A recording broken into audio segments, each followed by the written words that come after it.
स यत्प्रमाणम् कुरुते लोकस्तदनुवर्तते न मे पार्थास्ति कर्तव्यम् त्रिषु लोकेषु किञ्चन नानवाप्तमवाप्तव्यम् वर्त एव च कर्मणि यदि ह्यहम् न वर्तेय जातु कर्मण्यतन्द्रितः मम वर्त्मानुवर्तन्ते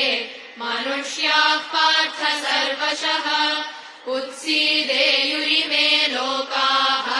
न कुर्याम् कर्म चेदहम्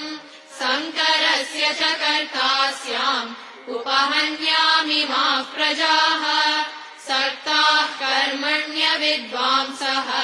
यथा कुर्वन्ति भारत कुर्याद्विद्वांस्तथा सक्तः चिकीर्षुर्लोकसङ्ग्रहम्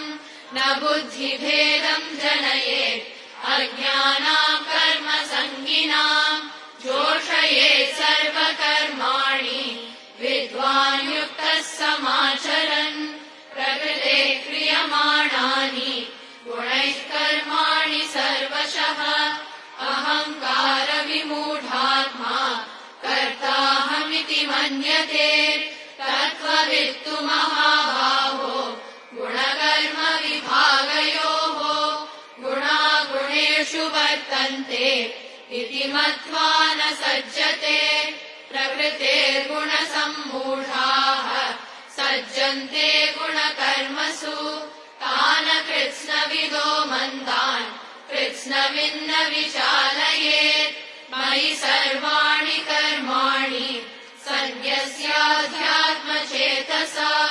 निराशीर्निर्ममो भूत्वा युध्यस्व विगतज्वरः ये मे मतमिदम् नित्यम् अनुतिष्ठन्ति मानवाः श्रद्धावन्तो न सूयन्तः मुच्यन्ते तेऽपि कर्मभिः ये त्वेतदभ्यसूयन्तः नानुतिष्ठन्ति मे मतम्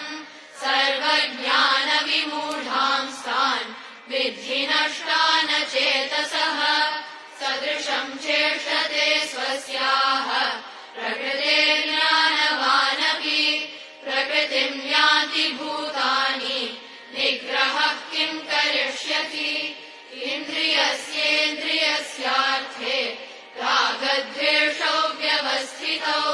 तयोर्न वशमागच्छेत् तौ ह्यस्य परिपन्थिनौ श्रेयान् स्वधर्मो विगुणः परधर्मात् स्वनुष्ठितात् स्वधर्मे निधनम् श्रेयः